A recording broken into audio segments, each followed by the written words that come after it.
এই মুহূর্তে সবথেকে বড় খবর, পশ্চিমবঙ্গ সরকারের নির্দেশিকা জারি করা হলো। আজকে আমতা থানার সেমিনার হলে আমতা থানার আন্ডারের সমস্ত মসজিদের ইমাম এবং পুরোহিতদের নিয়ে একটি বিশেষ বৈঠক সম্পন্ন হলো। যেসব বিষয়গুলো আলোচনা হলো সেগুলির মধ্যে অন্যতম বিষয় উল্লেখ হলো ঈদুল আজহারের কোরবানি সংক্রান্ত বেশ কয়েকটি গাইডলাইন্স বেঁধে দেওয়া হলো। মসজিদ এবং মন্দিরের লাউড স্পিকার 65 ডেসিবেলের বেশি বাজানো যাবে না ইত্যাদি। যদি সরকারি নির্দেশিকা কেউ না মানে প্রশাসন তার বিরুদ্ধে কঠোর ব্যবস্থা নিতে বাধ্য থাকবে, এমনই জানালেন আমতার ভারপ্রাপ্ত আধিকারিক। সরকারি নির্দেশিকা এসেছে, ডিজে পুরোপুরিভাবে ওরা পশ্চিমবঙ্গে বন্ধ এবং তার সঙ্গে সঙ্গে আমতাতেও বন্ধ থাকবে।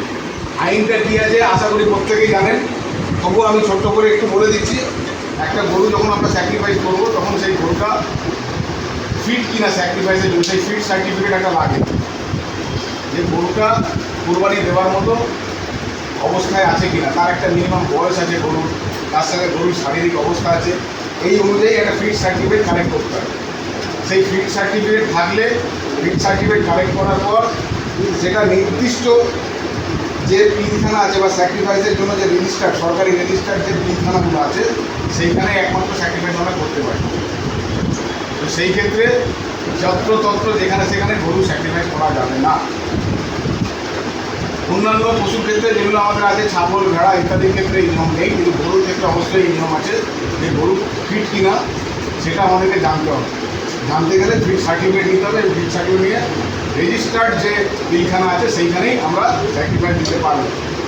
তো এই নিয়মেরও সরকার ইমপ্লিমেন্ট করতে বলেছে, নির্দেশিকা জারি করেছে। আপনারা আশা করি সবাই পেয়েছেন। সেই নির্দেশিকা অনুযায়ী যারা এই নির্দেশ মেনে করতে পারবেন তাদের ক্ষেত্রে আমাদের কোনো অসুবিধা নেই, কিন্তু এই নির্দেশটাকে সবাইকে পালন করার জন্য আমরা অনুরোধ করছি, রিকোয়েস্ট করছি। এর অন্যথা হলে কিন্তু যদি আমাদের কাছে অভিযোগ আসে, কমপ্লেন আসে, আমরা ব্যবস্থা নিতে পারবো। আর মাইক যারা মন্দিরে বা মসজিদে লাগিয়ে রেখেছেন দয়া করে মাইকগুলো খুলে নেবেন। মাইক দ্বারা কোনো সাউন্ড বাইরে যাবে না। আপনাদের মসজিদ চত্বরে বা মন্দির চত্বরে আপনারা সাউন্ড বক্স লাগান, সাউন্ড বক্স লাগিয়ে সেইখানে আপনারা আপনাদের ধর্মাচরণ করুন, তাতে কোনো অসুবিধা নেই। কিন্তু ওই মাইক সাউন্ড লাগিয়ে গোটা এলাকাকে, গোটা গ্রামকে, গোটা রাস্তাঘাটকে সবাইকে ব্যতিগ্রস্ত করা চলবে না। সাউন্ডের যে মিনিমাম যে ডেসিবেলটা আছে 65 থেকে 60 থেকে 65 ডেসিবেল, তার উপরে যাওয়া যাবে না সাউন্ড। রাত্রি 10টা অবধি মিনিমাম টাইম দেওয়া আছে, যে 10টা অবধি আপনারা করতে পারেন নর্মাল সাউন্ডে, যে সাউন্ডটা সবার পক্ষে শিখিমূলক হয়। এমন নয় যে এমন সাউন্ড বাজালাম 10টা অবধি টাইম দেওয়া যায়, মানে দাম করে বাজালাম আর তাতে মানুষের কষ্ট হলো, সেরকম সাউন্ড বাজানো যাবে না। সাউন্ডের ক্ষেত্রেও রাত্রি 10টা অবধি লিমিটেশন আছে, 10টা অবধি নর্মাল সাউন্ড রেখে আপনারা ব্যবহার করতে পারেন, কিন্তু তার বেশি করা যাবে না। রাত্রি 12টা 1টা বেজে যাচ্ছে, বারবার চারিদিক থেকে থানায় ফোন আসছে, স্যার সাউন্ড কমান, স্যার সাউন্ড কমান, সাউন্ড কমান। আমরা কিন্তু এরপর থেকে ব্যবস্থা নিতে বাধ্য থাকবো। মেন রোড, যে রোডগুলোতে বিভিন্ন পণ্যবাহী মাল গুডস ভেহিকেলগুলো যায়, অন্যান্য গাড়িগুলো যায়, সেই রাস্তাতে কিন্তু অবশ্যই আমরাও নাকা চেকিং করব এবং আপনারাও সচেতন নাগরিক হিসেবে নিয়মগুলো যেগুলো আছে ট্রাফিকের, সেই নিয়মগুলো মেনে চলবেন। শব্দ রিলেটেড নির্দেশিকা, শব্দ রিলেটেড যে নির্দেশিকা এসে তাতে বলছে যে হতে পারে কারো কোথাও একটা মন্দিরে পুজো আছে, শুক্রবার শনিবারে পুজো হয়, মঙ্গলবারে পুজো হয়, অথবা কোথাও আছে বছরে একবার পুজো হয়, বছরে একবার কেউ জলসা করে বাড়িতে পড়াতে। এইগুলো ব্যতি রেখে যেগুলোতে রেগুলার পুজো হচ্ছে বা রেগুলার যেগুলোতে আমাদের ধর্মাচরণ হচ্ছে, সেই সব ক্ষেত্রে কখনোই ওই সাউন্ড সিস্টেম যেটা আছে সেটা বলছে যে বক্স লাগিয়ে, সাউন্ড বক্স লাগিয়ে যে প্রিমিসেসে আপনাদের ধর্মাচরণ করছেন সেই প্রিমিসেসের মধ্যেই শব্দটাকে সীমিত রাখতে হবে। শব্দটা কোনোভাবেই সেই প্রিমিসেসের বাইরে যাবে না।